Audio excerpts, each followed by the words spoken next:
Não se engane com a aparência de cordialidade. O clima é de tensão e desconfiança. Quando marcaram esta reunião em Seul, os líderes das 20 economias mais poderosas do planeta pensavam em discutir a nova ordem financeira no mundo. Foram atropelados pela guerra cambial. O conflito mais grave é entre China e Estados Unidos. Com a economia no chão, os americanos querem produzir e exportar mais. Para isso, desvalorizam o dólar e cobram maior consumo da China. Já os chineses insistem em manter a moeda desvalorizada. Assim, garantem a seus produtos acesso aos principais mercados e acumulam imensas reservas. O lance mais recente nesse complicado xadrez foi a decisão do Banco Central americano de colocar mais 600 bilhões de dólares em circulação, medida que agrava ainda mais as dificuldades do Brasil e outros países emergentes, às voltas com uma inundação de dólares e de produtos chineses. Qual deve ser a estratégia brasileira? A reunião em Seul vai encontrar uma saída coletiva para o impasse. O alerta do presidente Lula confirma que não será fácil. Abre aspas. O G20 não é para cada um se salvar, cada um por si e Deus por todos. Fecha aspas. Para falar da reunião do G20 e do impacto da guerra cambial aqui no país, recebemos Roberto Padovani, estrategista-chefe do Banco West LB do Brasil, e Ricardo Carneiro, professor titular de Economia Contemporânea da Unicamp. Sejam bem-vindos, obrigada pela presença. Uma pergunta inicial aí para os dois. O encontro está mais nessa linha de cada um por si ou dá para sair um acordo? Padovani primeiro.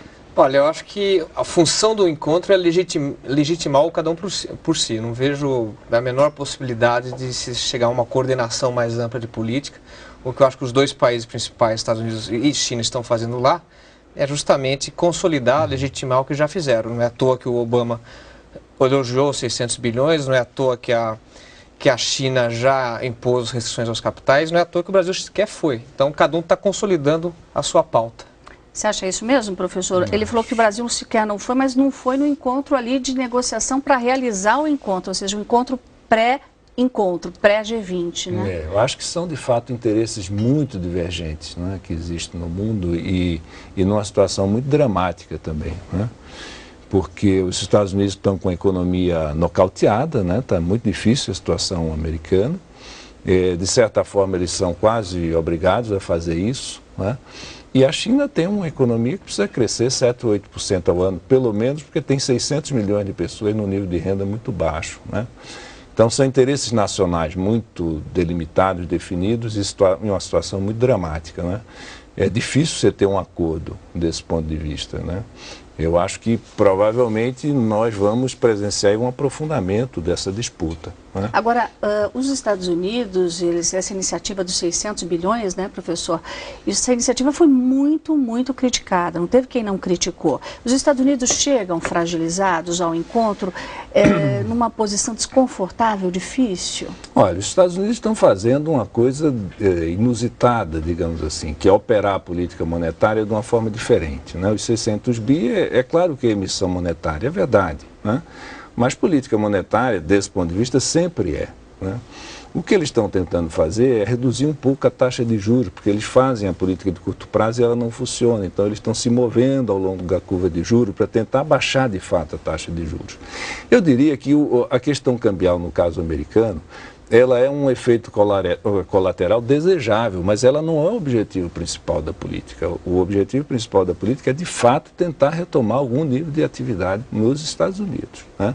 É claro que ela está produzindo, né, um efeito colateral e, digamos assim, eles estão dando pouca importância ao efeito colateral que a política está produzindo. Aliás, é bom que seja assim, é desejável esse efeito colateral, mas o objetivo da política não é a taxa de câmbio e o desequilíbrio externo americano. Padovani, eles não têm outra alternativa lá nos Estados Unidos? Acho que a situação não é muito complicada. Acho que a política fiscal está no seu limite. Eles têm uma dívida com percentual do PIB quase 100%, não tem muito como avançar. Isso sobrecarrega a política monetária. A política monetária, por sua vez, tem seus canais aí entupidos. Você tem o mercado imobiliário com problemas ainda, que é o principal transmissor, o canal de transmissão da política. Você tem a crise bancária ainda em processamento, isso gera uma crise de confiança no consumidor. Portanto, a política monetária não consegue se mover, a própria política monetária já está no seu limite, com juros próximos a zero. Portanto, sobra essa estratégia, que é de você tentar reduzir a curva longa, aumentar a liquidez do sistema, gerar inflação, gerar uma valorização dos ativos para que haja ganho de riqueza, tentar fazer com que as exportações se recuperem. Agora, professor, sempre se diz no mercado financeiro, o Padovani está sempre lá com a gente em entrevistas lá na Bolsa, que quando os Estados Unidos pega uma gripe, o mundo inteiro tem uma pneumonia. Então, nós vamos pagar esperando os Estados Unidos se recuperar? O mundo vai pagar? E que preço alto o mundo vai pagar por isso? Olha, essa história é a história verdadeira, não é? Agora, isso é um sistema desequilibrado que foi construído em 25 anos, né? E ele não será desarmado em 1, 2 anos. Há questões até muito mais complexas e mais complicadas, né? Porque mesmo que a política americana funcionasse, mesmo que a China aceitasse, digamos assim, de alguma forma, digamos assim, valorizar a sua moeda, né? Isso não daria conta, né, dos profundos desequilíbrios que você montou, inclusive uma estrutura industrial que está completamente espalhada na Ásia, né, e que não volta para os Estados Unidos em 1 ano, 2 anos. Né? Portanto, há problemas sérios a serem enfrentados. É claro que eu digo, é melhor fazer isso com algum acordo, mas a base para o acordo não existe. Falamos bastante dos Estados Unidos, falar um pouquinho do outro lado, da China também, né? A China desvalorizando artificialmente a sua moeda. E hoje nós vimos o presidente chinês dizendo que vai flexibilizar aos poucos o yuan. Que leitura nós podemos fazer dessa frase do aos poucos, principalmente, Padovani? Olha, a China, ela em grande medida depende das exportações, portanto, o interesse da China aí realmente é manter a sua balança comercial, não flexibilizar o câmbio, manter a competitividade das suas exportações. Mas eles são superavitários, enquanto os Estados Unidos é deficitário, tem uma balança complicada. Esse é um dos motores da economia chinesa, não é o único, mas é um deles. Agora, eu imagino que haverá a médio prazo aí espaço para uma apreciação da moeda chinesa, até porque, de algum modo, eles vão precisar controlar a inflação doméstica e o câmbio, nesse sentido, pode ajudá-los. Agora, certamente, um país que precisa crescer 9% ao ano não vai brincar de apreciação cambial e, portanto, eles vão ser muito duros nessa negociação. Agora, no meio disso tudo chega o Brasil, propondo uma discussão em torno de uma cesta de moedas para as transações internacionais, inclusive para as reservas. Eu queria saber dos dois, começando com o professor, qual a chance disso dar certo? A gente já viu essa proposta em outros momentos, ela tem sido muito criticada e o Brasil chega com essa proposta lá, alguns achando que o Brasil até está meio fragilizado, justamente porque não participou de algumas reuniões aí de discussão anteriores, de preparação do encontro do G20. Olha, essa questão você tem que olhar, digamos, como no jogo de xadrez, 2, 3 lances na frente, né? Ou 5, né? Quantos você conseguir enxergar. Eu acho que a perspectiva é bem mais complexa. Fazer um sistema monetário internacional com base em uma cesta de moedas, né, é necessário, para que isso aconteça, que o dólar deixe de ser a moeda reserva do sistema. Não há muita alternativa, né? É possível que isso aconteça num jogo muito complexo, da seguinte forma: os Estados Unidos mantêm a sua política, os países, como resposta, terão que necessariamente, para defender as suas moedas, suas taxas de câmbio, a impor restrições aos fluxos de capitais. Na hora que você tiver um grau de restrição significativo, o dólar, cujo poder vem exatamente das finanças, perde um pouco a sua importância, e aí você pode sentar para negociar, digamos, uma cesta de moedas para o comércio, não para as finanças. Há uma distinção muito importante, né, entre o que é a moeda para as finanças e a moeda para o comércio. Porque para o comércio, de fato, já existe, né, uma cesta de moedas. Opção, né? Claro. Já existe, na prática, zonas de comércio que usam moedas, o yuan na Ásia, o euro na Europa. Já existem zonas, de certa forma, que usam a moeda como comércio. Agora, a moeda do mundo, no sentido que é a moeda que denomina a riqueza, é o dólar. Né? Então, ela continuará sendo até que você arranje uma outra solução de operação do sistema. É fundamental que seja reserva de valor, e ela não é. Isso. E aí não tem como trocar de moeda. E o Brasil chegou fragilizado ao encontro, vocês acham, Padovani? O Brasil não tem muito o que dizer a respeito. Quer dizer, você tem uma situação dos Estados Unidos com problemas econômicos, ele está tentando fazer o máximo que pode, a China do outro lado. O Brasil está com, na minha opinião, perdido, e mais do que perdido, com uma agenda errada. Quer dizer, o Brasil ele percebe que em certo sentido, ele pode sofrer com a questão cambial, mas ao fazer isso, ele abre a mão de uma oportunidade gigantesca que a gente tem, que é usar a liquidez global para alongar a dívida, para investir em infraestrutura. Quer dizer, o Brasil ele foca uma questão de curtíssimo prazo, não sabe muito bem o que dizer a respeito, e ao fazer isso, desloca o debate de onde deveria estar, que é o investimento em infraestrutura e crescimento. Agora, além da cesta de moedas, Guido Mantega falou hoje na abertura do encontro, né, professor, sobre, além da cesta, um controle cambial, do fluxo cambial no mundo maior. Como é que a gente pode entender isso? Aqui no Brasil, a gente colocou mais impostos, aí uma incidência maior de impostos para o investidor estrangeiro. Agora, como seria esse controle? Dá para imaginar? É possível, factível? Eu talvez não tenha entendido muito a posição do Padovani. Eu tenho uma posição talvez um pouco diferente, se eu entendi bem. Eu acho que é possível você, digamos assim, aproveitar o momento de alguma forma. Mas eu acho que não dá para aproveitar o momento sem impor algum grau de direcionamento aos fluxos de capitais, porque o que nós estamos assistindo, na verdade, é isso. O Fed joga 600 bilhões, 1 trilhão de dólares, quanto seja na economia americana, né? Os bancos não emprestam, as pessoas não tomam empréstimo, tá certo? E esse dinheiro vira uma massa de dinheiro que percorre o mundo atrás de ativos, né? Numa circunstância dessa, né, nós não podemos deixar de tentar direcionar esses recursos para a economia brasileira. Eu acho que nós podemos aproveitar parte desses recursos para infraestrutura, para financiamento longo, né? Mas nós temos que tentar dirigir esses recursos. Eu acho que esse é o sentido, né? Digamos assim, porque se nós não fizermos isso, nós vamos ser inundados, né? Nossa taxa de câmbio vai Não, mas eu acho que a ideia é essa mesmo. No fundo, assim, você tem uma situação dada que é a apreciação cambial. O que o governo propõe no máximo aqui é controles cambiais que todos sabem que tem um efeito temporário. Seria muito mais inteligente não se surpreender com a apreciação que ocorre há 8 anos e propor reformas efetivas, um ajuste fiscal que permita a queda de juros, que atrai menos capital de curto prazo, permitir investimentos, atrair o capital que está sobrando no mundo em infraestrutura. Portanto, você precisa criar um ambiente regulatório. O que o Brasil fez foi destruir as agências e bagunçar a área de regulação. Portanto, você não consegue atrair capital. O Brasil não aproveita o momento de liquidez. Você concorda, professor? Mais ou menos. Eu concordo, às vezes, digamos assim, com o Roberto, digamos, no que nós temos que fazer. As razões pelas quais nós não conseguimos fazer, eu tenho um pouco de divergência. Eu acho que, digamos, nós temos que baixar juros. Eu estou plenamente de acordo, né? Eu só não acho que isso tem a ver com dominância fiscal, né? Porque nós temos hoje no Brasil uma situação fiscal muito melhor do que há 10 anos atrás.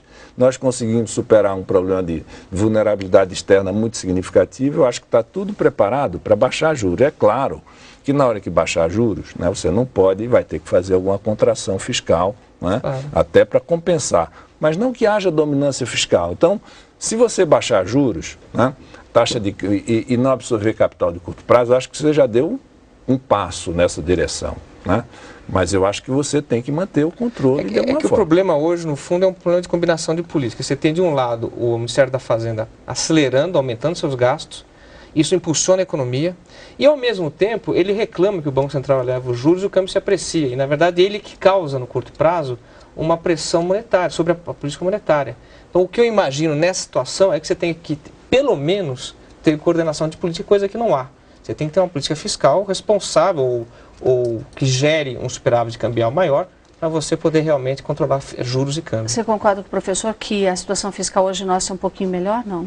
Ela é melhor no sentido que a gente não corre mais o risco de solvência, eu concordo com o professor. Agora, ela é muito pobre do ponto de vista de coordenação macroeconômica. A gente vive aqui falando mal do Banco Central, dos juros, do câmbio, e ninguém fica indignado com um aumento absurdo de gasto público, ninguém fica indignado com a pobreza das condições de infraestrutura, estrada, portos. Eu acho que esse é o foco, o debate está no lugar errado. Aproveitando que nós começamos a falar e inserir o Brasil nessa discussão, professor, o Brasil vai continuar atraindo esses dólares, não tem jeito. A nossa situação, apesar de todas as dificuldades, é muito favorável para esse dólar vir aqui para o Brasil. Juros altos, economia estável, isso vai continuar ocorrendo, não tem jeito, né? Deixa eu só completar um pouco, ou discordar um pouco. Complete discordando. Complete a discordância, vamos lá. eu acho, digamos assim, que nós não podemos ver a situação fiscal do Brasil. Do ponto de vista patrimonial, nós estamos numa situação ótima, tá certo? Tranquilo. Né? Do ponto de vista corrente, nós tínhamos um problema, aumentar o investimento. Era o primeiro. Estamos fazendo. Né? Eu acho que o governo fez isso, sobretudo no último ano. Há 2 anos, por conta da crise, né, e emendado com o ciclo eleitoral, né, o superávit primário caiu, né, mas ele é plenamente recuperável. O governo tem capacidade de fazer isso. Né? Então eu não vejo problema amanhã se você precisar puxar o superávit primário para 3,3%, eu acho que o governo tem plenas condições de fazer. Né? Eu acho que esse ajuste está dado, né? Há um controle muito grande, né? Não vejo problemas fiscais nem pelo lado, digamos assim, patrimonial, nem pelo lado corrente. Acho que dá para fazer. Né? E aí nós precisamos, de fato, né, pensar no ciclo novo. E o ciclo novo é, de fato, infraestrutura. Né? É o que vai puxar a economia brasileira nos próximos 5 anos. Será essa montanha de projetos de infraestrutura que nós vamos ter que fazer. Né? Com isso eu concordo. E os dólares vão continuar entrando, né, Padovani? A situação aqui é muito favorável para isso. O Brasil é um país que é grau de investimento, é um país com diferencial de juros, e principalmente o Brasil tem grandes oportunidades de negócio, enquanto a Europa, os países envolvidos, não têm. Portanto, a gente é vítima dessa briga, portanto, o que eu acho que a gente deveria fazer é aproveitar o momento. Lado bom e lado ruim do dólar mais baixo, professor. Prejudica exportações, segura a inflação do outro lado, tem produtos mais em conta, alguns setores ganham. Lado bom e lado ruim, para quem está nos ouvindo, o consumidor, a situação ali na ponta da linha. Esse lado, digamos, a troca que você faz com um dólar ou com um real muito valorizado, né, é uma troca que no primeiro momento ela não é sentido, digamos, o consumo de hoje, digamos assim, contra o emprego de amanhã. Né? Nós não podemos fazer, nós temos um problema sério hoje na estrutura industrial brasileira, isso é verdadeiro, tá certo? Nós temos, a economia cresce, as importações crescem muito mais rápido, né? E uma das razões é diferencial de crescimento, a outra é uma estrutura, digamos assim, industrial cheia de buracos, tá certo? E que a apreciação do real ajuda a aumentar as importações. Isso é ótimo no primeiro momento. Agora nós temos que pensar numa estrutura que se mantenha a longo prazo, né? Porque ela é emprego aqui dentro, uma série digamos assim, de coisas importantes. Né? Padovani, juros mais baixos seria uma saída? E é a hora de baixar os juros no momento que a gente viu um repiquezinho aí da inflação? Não, juros mais baixos sempre é a saída. O problema é como chegar lá. Né? Isso que eu acho que é o ponto. Eu acho que acho que o professor é mais tranquilo com eu, porque acredita que virá um ajuste. Eu tenho minhas dúvidas olhando o que a gente tem feito nos últimos anos, mas de qualquer forma eu concordo que não há uma restrição. Se o governo quiser, ele pode entregar um ajuste fiscal. O que eu acho que precisa fazer realmente é uma contribuição. Você precisa ter um controle fiscal maior para que você consiga fazer com que a economia cresça mais próximo do potencial. O problema não é ter juros baixos ou não. O problema é que o Brasil pode crescer muito pouco e é isso que gera uma pressão inflacionária. A gente não tem estrada, não tem aeroporto, não tem porto, falta mão de obra, não tem energia. Isso que estrangula o crescimento. Portanto, você tem que investir em infraestrutura e enquanto não investe, não tem resultados, controlar gasto público e manter juros onde estão. Nós vimos aí o presidente Barack Obama perdeu a eleição na Câmara. Aqui no Brasil a gente tem um novo governo, um governo de continuidade, mas um novo governo. O que vem pela frente, mudanças, como esse novo governo vai enfrentar a crise. Nós vamos falar sobre isso. Primeiro para o professor Ricardo. Como é que fica o enfrentamento da crise agora com o novo governo? Tem uma medida imediata que possa ser feita? Muda equipe, não muda equipe? O que dá para fazer agora de imediato? Olha, eu acho que nós temos uma vantagem grande no novo governo. Né? A Dilma, nós estamos discutindo aqui projetos de longo prazo, infraestrutura. Né? A Dilma, digamos assim, é do ramo. Né? Ela vem dessa área. Ela é responsável por ter reestruturado a área energética do governo. Né? Eu acho que ela tem, digamos assim, capacidade, né, de articulação, né, de levar adiante esses projetos que são os projetos estratégicos. Né? Isso não é uma coisa trivial. Né? Isso requer capacidade de planejamento, requer capacidade de articulação entre o setor público e o setor privado. Né? novas formas de articulação, né? E eu acho que esse é o desafio. E acho que a presidente tem condição de levar isso adiante. A gente falou bastante da questão fiscal, já começaram a colocar aí na discussão a CPMF, Padovani. O que esperar desse governo? Olha, eu sou palmeirense, eu acredito até o final. O que eu acho que vai acontecer é que o PT tem se mostrado um partido pragmático quando no governo, sensato. Eu acho que eu torço para que eles realmente entreguem um ajuste fiscal que seja baseado em controle de gastos e não em aumento de arrecadação. Provavelmente eu acho que eles vão fazer isso. A dúvida que eu tenho, eu acho que eu vou precisar ser convencido, mas eu acredito que poderá vir, é qual é a postura do governo em relação ao investimento privado. Uma coisa eu acho que a gente tem de bom aqui, que todos nós concordamos que a pauta do Brasil hoje é investimento. Agora a questão é que eu acho que esse governo dá muita ênfase no investimento público ou no canal das estatais, que é a menor parte do investimento do país. A gente precisa criar espaço para o investimento privado. Eu acho que esse é o desafio, espero que venha. Professor, espera que venha? Olha, eu discordo um pouco do Roberto, no sentido que há grandes projetos, grandes obras, na verdade, isso em lugar nenhum do mundo é responsabilidade do setor privado. Eu acho que também não é exclusivamente do setor público, não é? Países que deixaram isso na mão, estrito senso, do setor privado também não fizeram, não é? Eu acho que nós temos que repensar essas coisas, não são triviais, né? Mas eu acho que nós vamos conseguir fazer, né, uma nova forma de articulação entre o público e o privado, né, para definir projetos de longa maturação, de muito risco, né? Nós temos que fazer esse tipo de articulação, digamos assim, nova articulação, né, entre o privado no Brasil. Eu acho que isso será essencial. O investimento público é bem-vindo. Eu acho que isso o governo tem feito, eu concordo com você. Agora, o que a gente destruiu nesse país foi as condições de atrair investimento privado. Existe uma insegurança regulatória impressionante e a gente tem que lembrar que investimento no Brasil é explicado 90% por fluxos privados. Os marcos regulatórios que não vêm. Exatamente. Ninguém vai investir em saneamento. O meu banco é um banco que investe a longo prazo em infraestrutura. Sobra dinheiro no banco e falta um projeto, porque não tem regulação para saneamento, para portos, para aeroportos.